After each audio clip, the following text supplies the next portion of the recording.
מיכל, מיכל, מיכל, מיכל, איך זרקת את הטובים, ובפורום השארת את הרעים. איך נעשה עוול כזה, מיכל? הכל התחיל לפני 4 שנים. אותו צדיק נתן מדריכים שהם עולים 1,000 שקלים, ובאו לפורום הרבה מופרעים. הם הקנאים.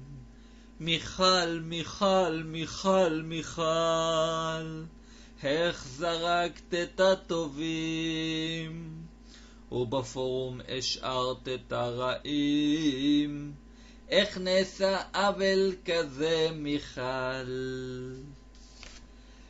מלא ילדים עצובים ובוכים על אי יכולת לתת להם מדריכים, על זה שפגעת בטובים ושיבחת והשארת את המופרעים.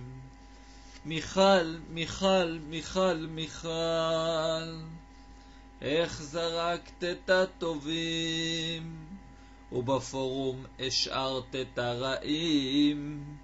איך נעשה עוול כזה, מיכל? אחי, רעי וידידיי, הצדיק הולך לו וממשיך בלימודיו.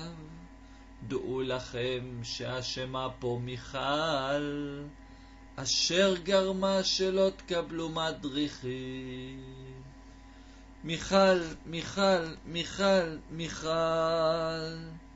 איך זרקת את הטובים, ובפורום השארת את הרעים. איך נעשה עוול כזה, מיכל? איך נעשה עוול כזה, מיכל?